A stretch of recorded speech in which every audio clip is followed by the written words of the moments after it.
You're standing in Richmond Shipyard No. 2, California, November 12, 1942, watching something that maritime experts had declared mathematically impossible just 2 years earlier. 4 days and 15.5 hours ago, workers laid the keel for SS Robert E. Peary, a 2,500-ton Liberty ship cargo vessel measuring 441 feet long and 57 feet wide. Now, less than 5 days later, this fully assembled ocean-going ship is sliding down the launching ramp into San Francisco Bay, ready for sea trials. Traditional shipbuilding required 230 days minimum, 7.5 months, to construct comparable cargo vessel.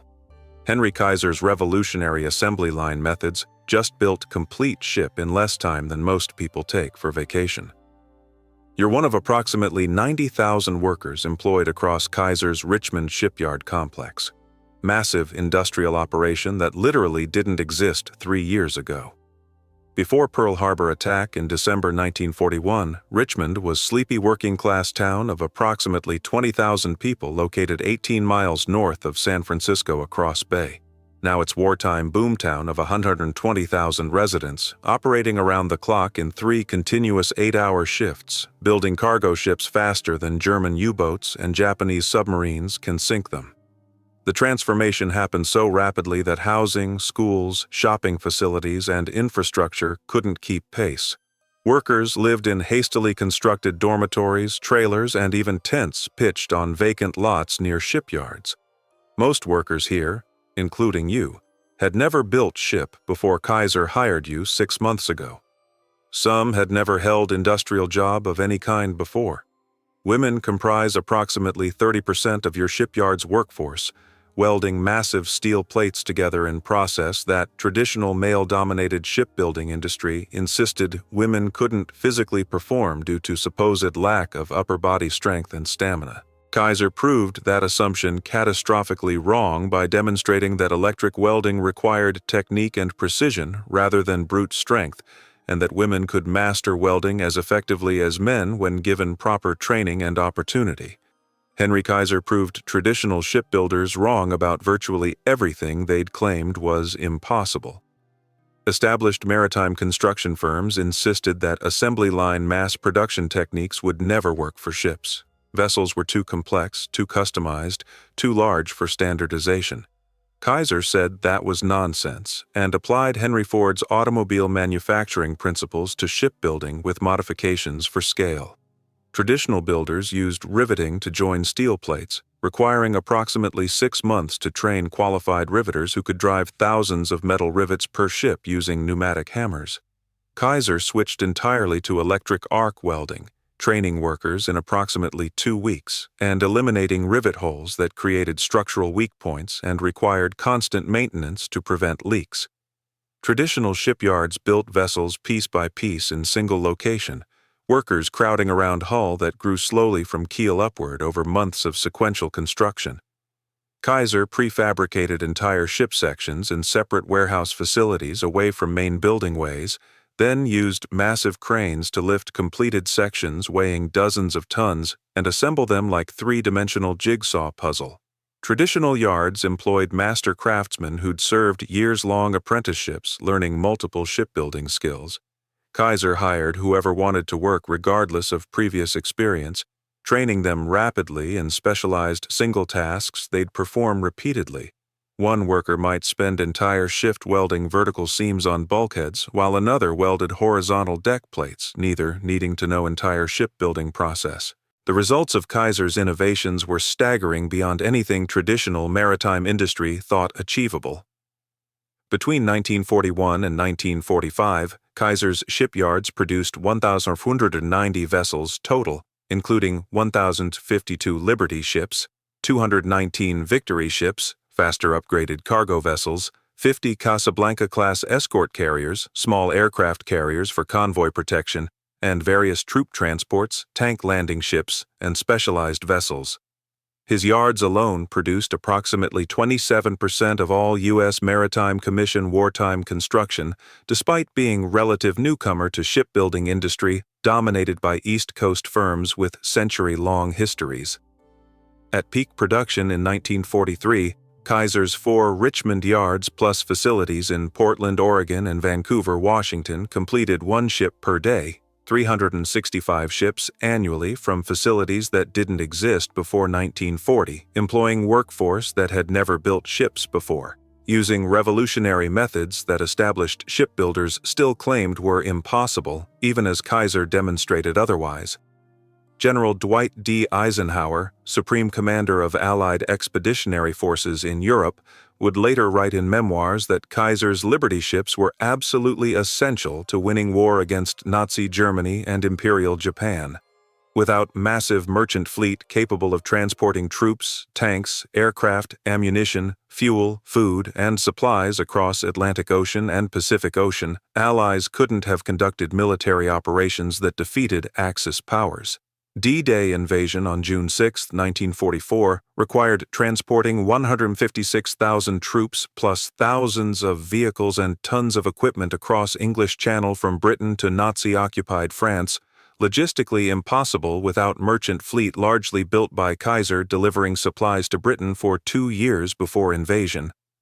Every major Allied operation, invasions of North Africa, Sicily, Italy, southern France, Pacific Island campaigns at Guadalcanal, Philippines, Iwo Jima, Okinawa, depended fundamentally on logistics enabled by Liberty ships and Victory ships carrying cargo faster than enemy submarines could sink them. The numbers tell story of industrial achievement that transformed global warfare and demonstrated American manufacturing capability that shocked both Allied and Axis powers. Before Henry Kaiser revolutionized shipbuilding industry between 1940 and 1945, traditional construction methods produced these results. Average construction time was 230 days per cargo ship.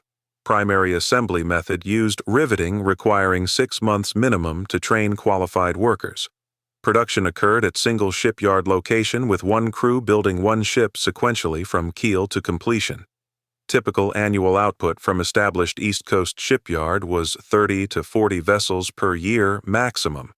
After Kaiser implemented assembly line mass production methods adapted from automotive manufacturing, results changed dramatically.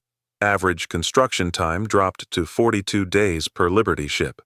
Record construction time of 4 days and 15.5 hours was achieved for SS Robert E. Peary in November 1942. Primary assembly method switched to electric arc welding, requiring only 2 weeks training for basic proficiency. Production approach used modular prefabrication of large ship sections in separate facilities, followed by final assembly using giant cranes. Peak output reached 365 ships per year from Kaiser's Richmond yards alone in 1943.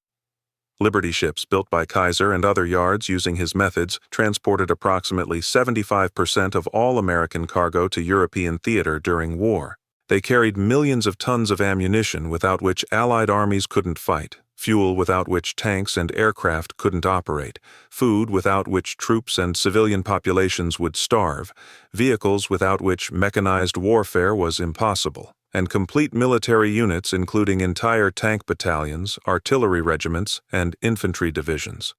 German U-boats under Admiral Karl Donitz's command sank 196 Liberty ships during war, significant losses representing approximately 7% of total Liberty ship production. But Kaiser's yards built replacement vessels so rapidly that production rate consistently exceeded loss rate throughout war, critical factor enabling Allies to maintain Atlantic supply lines despite German submarine warfare campaign that nearly succeeded in starving Britain into surrender during early war years. Admiral Dönitz later acknowledged in post-war memoirs that Germany lost Battle of Atlantic partly because American shipyards produced merchant vessels faster than U-boats could sink them, making submarine warfare economically unsustainable. Henry John Kaiser was born May 9, 1882, in Sprout Brook, New York, small rural community in Hudson Valley north of New York City. His father, Franz Kaiser, was German immigrant who worked as shoemaker, barely earning enough to support family. His mother, Mary, came from German-American family that had immigrated generation earlier.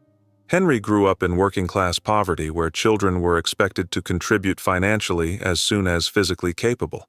He left school at age 13 to work full-time supporting family, Never attended high school, never went to college, never received any formal engineering education whatsoever. Everything he eventually learned about construction, management, industrial organization, and mass production came from practical hands-on experience, working his way up from manual laborer to foreman to contractor to industrial magnate controlling companies employing tens of thousands.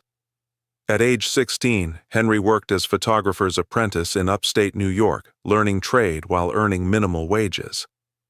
At 20, he started his own photography business in Lake Placid, New York, catering to tourists visiting Adirondack Mountains. Business was moderately successful, but seasonal, profitable during summer tourist season, struggling during winter months. At 24, restless and ambitious, Henry moved to Spokane, Washington in Pacific Northwest, starting small construction company building roads and highways. He had natural talent for identifying inefficiencies in traditional construction methods, implementing improvements and completing projects faster and cheaper than established competitors. By 1914, age 32, he'd built successful regional construction company specializing in roads, highways, and infrastructure across Washington, Oregon, and Idaho. In 1914, Henry married Elizabeth Bess Fosberg, daughter of Virginia timber merchant. They had 2 sons, Edgar and Henry Jr., both of whom would eventually join father's business empire. Bess reportedly told friends that Henry was man who never stops thinking about work and obsessed with finding better ways to build things.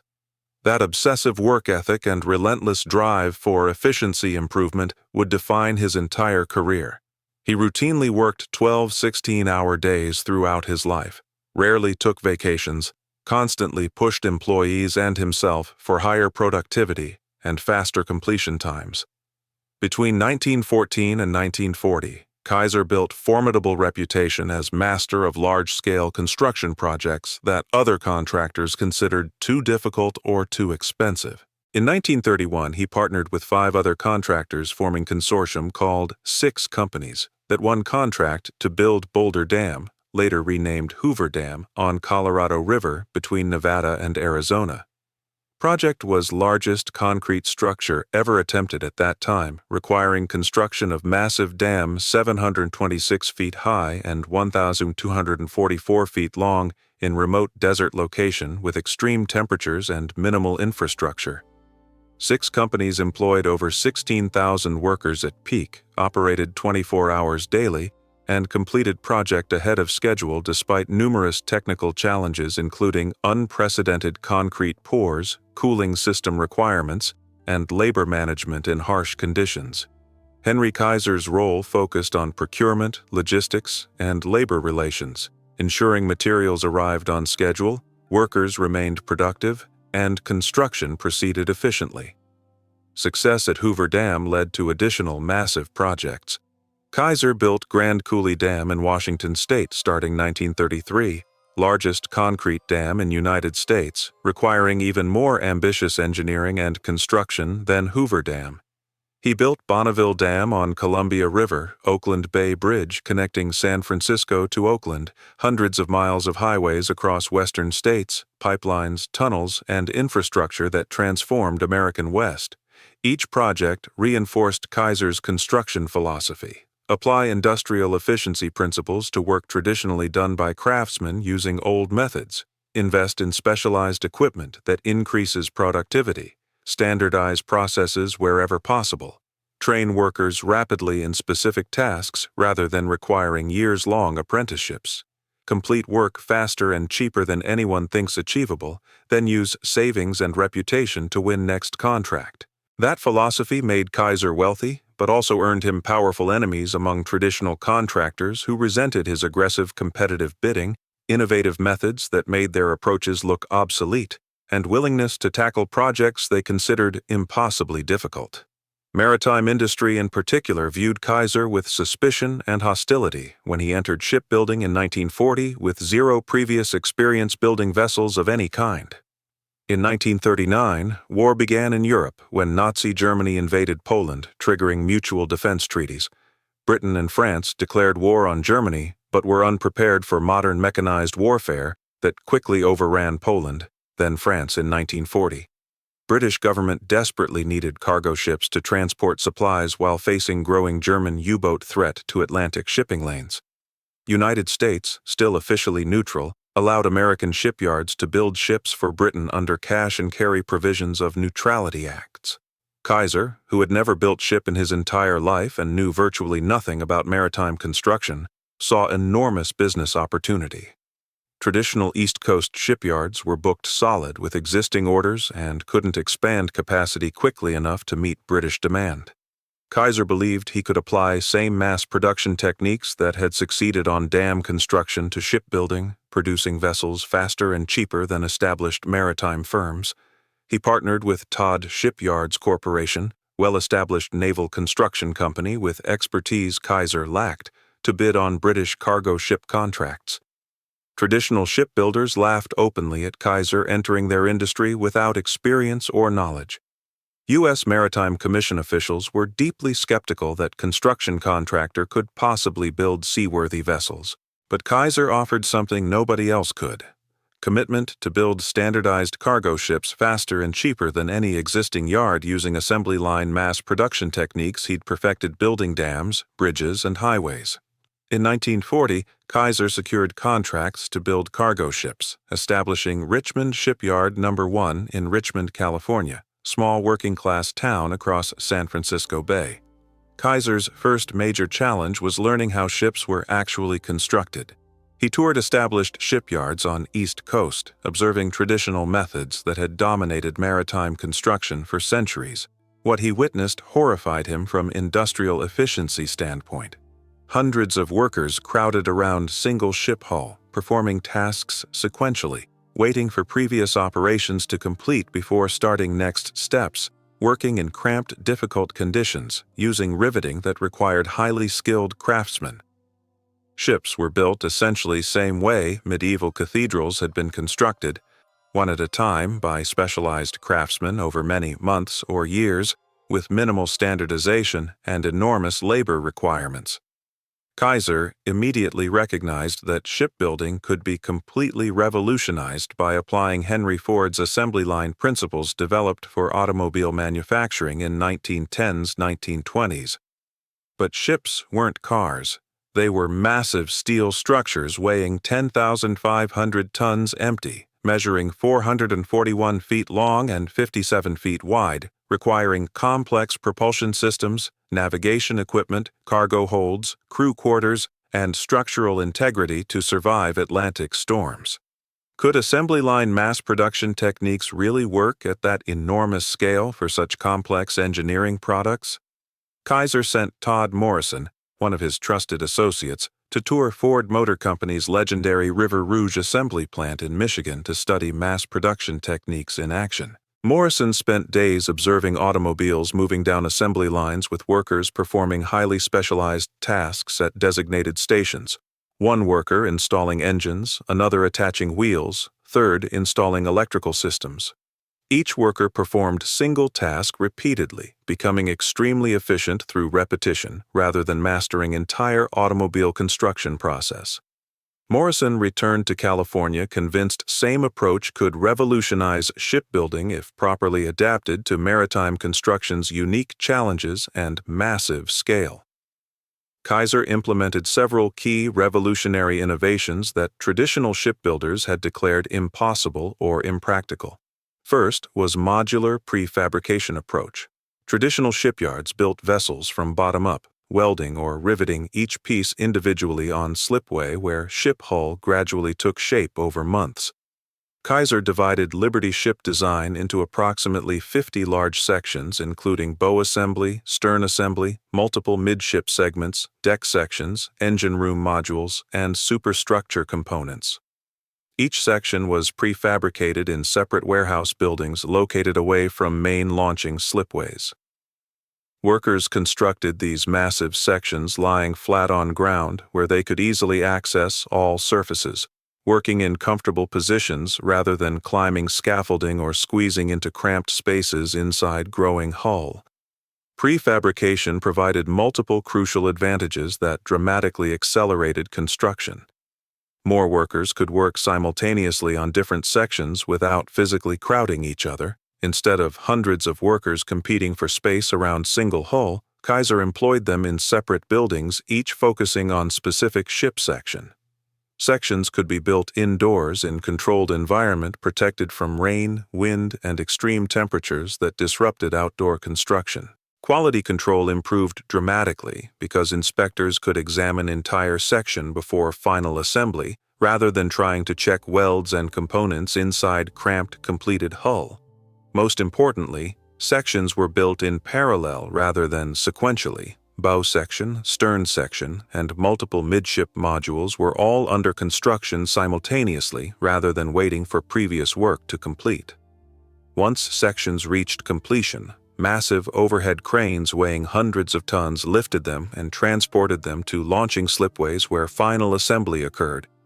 These cranes, some of largest movable structures ever built at that time, could lift ship sections weighing 50 tons or more, positioning them precisely for welding to adjacent sections. Assembly process resembled giant three-dimensional jigsaw puzzle, with prefabricated sections fitting together according to carefully engineered specifications. Final assembly that would have taken months using traditional methods was completed in days because sections arrived largely finished, requiring only joining welds and final systems integration. Second major innovation was Kaiser's complete switch from riveting to electric arc welding for joining steel plates and structural components. Traditional shipbuilding used riveting, process where millions of metal rivets were hammered through overlapping steel plates, creating mechanical connection. Riveting required highly skilled craftsmen who'd served apprenticeships lasting 6 months minimum to learn proper techniques. Skilled riveters worked in teams. One worker heated rivets in portable forge, second positioned hot rivet in pre-drilled hole, third held backing plate against far side, fourth drove rivet home using pneumatic hammer, creating characteristic deafening noise that made conversation impossible in active shipyards. Process was slow, labor-intensive, physically demanding, and required significant upper body strength, typically restricting work to male laborers. Kaiser recognized that electric arc welding offered superior alternative despite maritime industry's deep skepticism.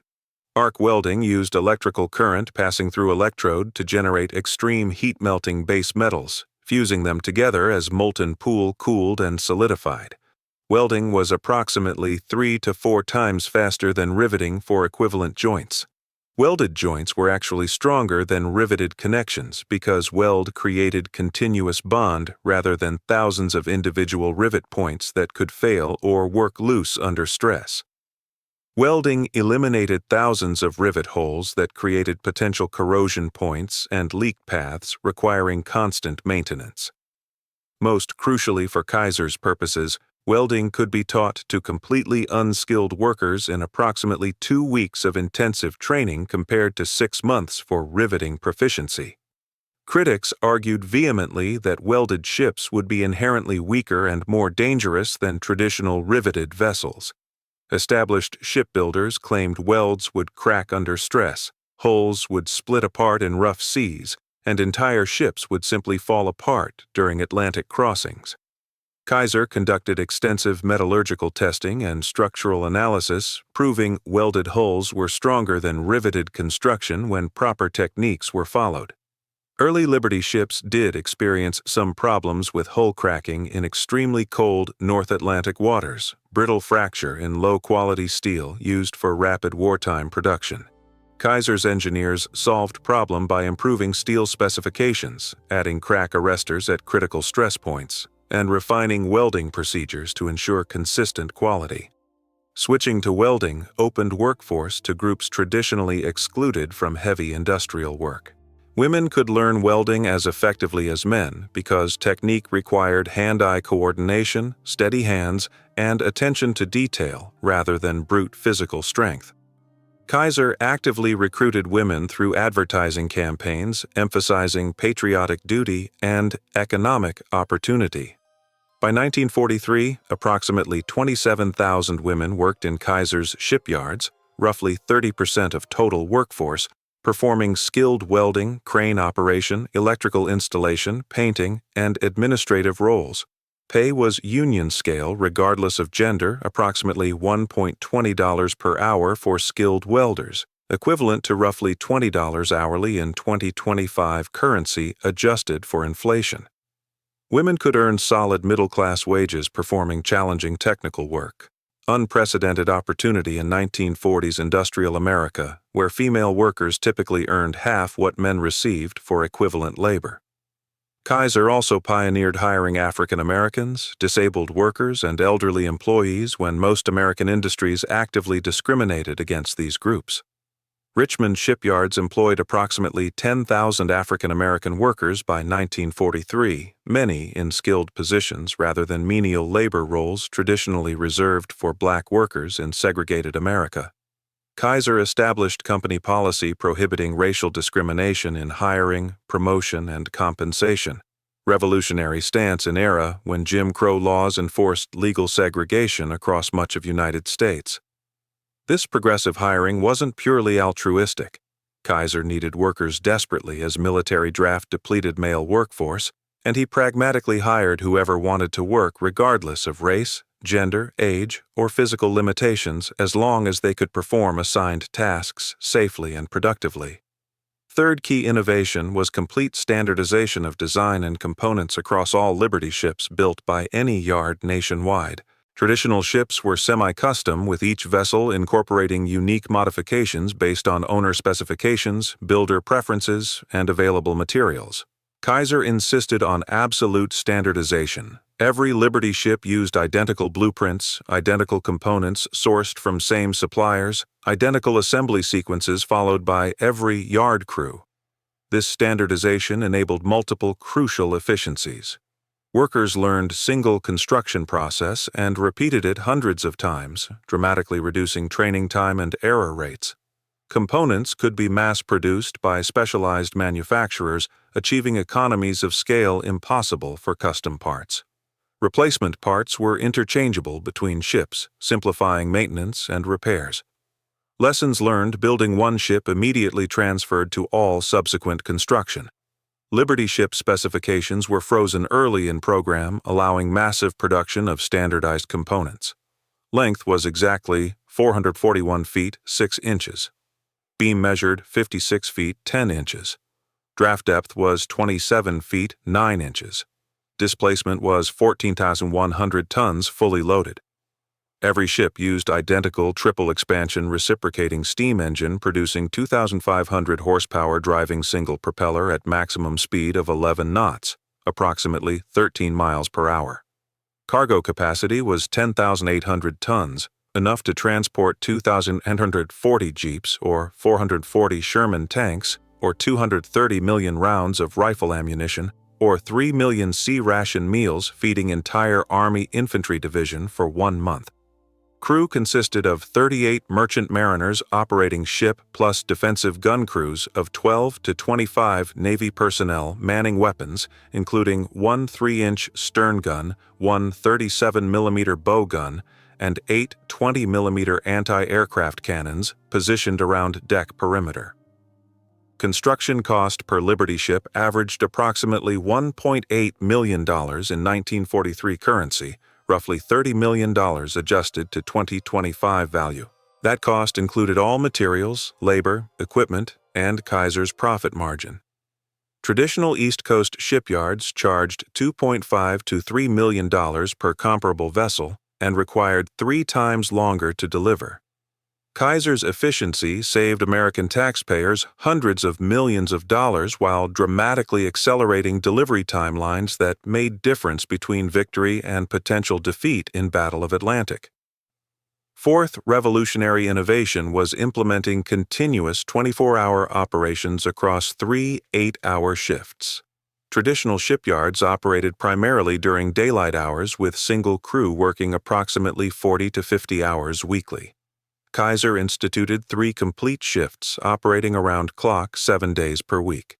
Day shift worked 8 a.m. to 4 p.m., swing shift 4 p.m. to midnight, graveyard shift midnight to 8 a.m.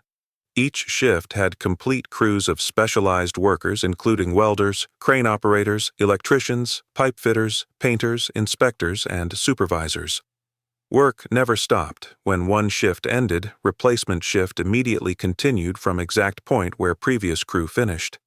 This continuous operation maximized utilization of expensive equipment, including massive cranes, welding machines, and assembly jigs that would sit idle 16 hours daily under traditional single-shift operations.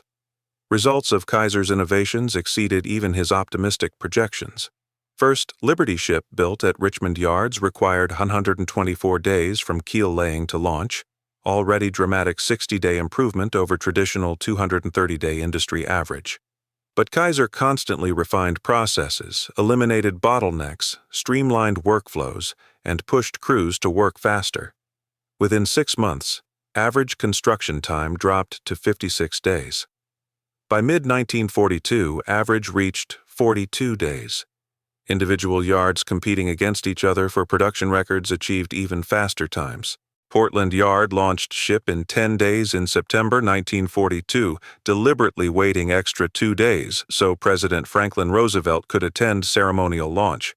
Richmond Shipyard No. 2 crew, determined to break Portland's record decisively, announced they would build complete Liberty ship in absolute record time. SS Robert E. Peary's keel was laid Sunday, November 8, 1942, at precisely midnight. Workers operated continuously in 3 overlapping shifts for next 4 days.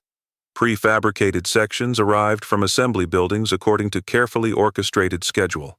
Massive cranes lifted sections weighing dozens of tons, positioning them for welders who worked around clock-joining components.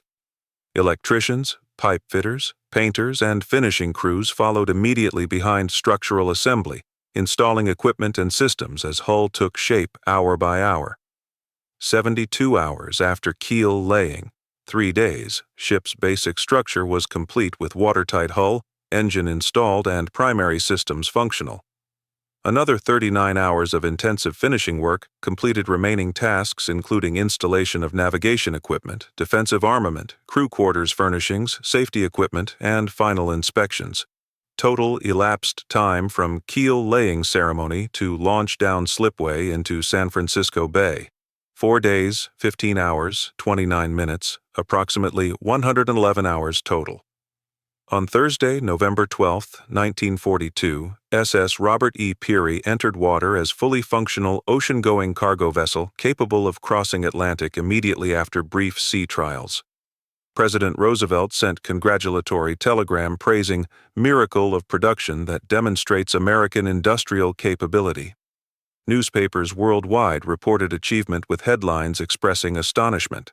Traditional East Coast shipbuilders who'd spent years mocking Kaiser as amateur dabbling in serious profession fell silent, unable to dispute physical evidence of completed ship that shouldn't exist according to their assertions about construction requirements. SS Robert E. Peary's record was never officially beaten, though some Kaiser yards came within hours during subsequent construction campaigns. But record itself wasn't truly the point. Point was demonstrating that Kaiser's assembly line methods could produce ships at speeds establishment declared physically impossible. Between 1941 and 1945, Kaiser's 7 shipyards produced staggering total of 1,490 vessels, including 1,052 Liberty ships, 219 Victory ships, faster upgraded cargo vessels introduced 1944 with improved engines and streamlined hulls, 50 Casablanca-class escort carriers, which were small aircraft carriers built on merchant hull designs for convoy protection duty, plus various troop transports, tank landing ships designated LSTs, and specialized vessels.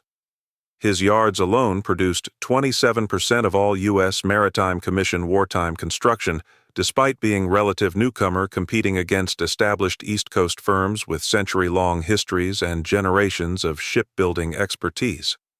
At absolute peak production in 1943, Kaiser's 4 Richmond yards plus facilities in Portland, Oregon and Vancouver, Washington collectively completed 1 ship per day, 365 vessels annually from industrial complex that didn't exist before 1940.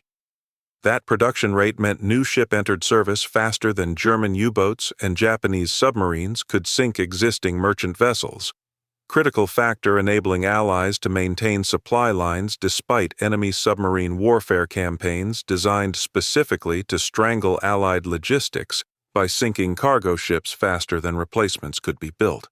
Liberty ships and Victory ships built by Kaiser transported approximately 75% of all American cargo to European theater during war years.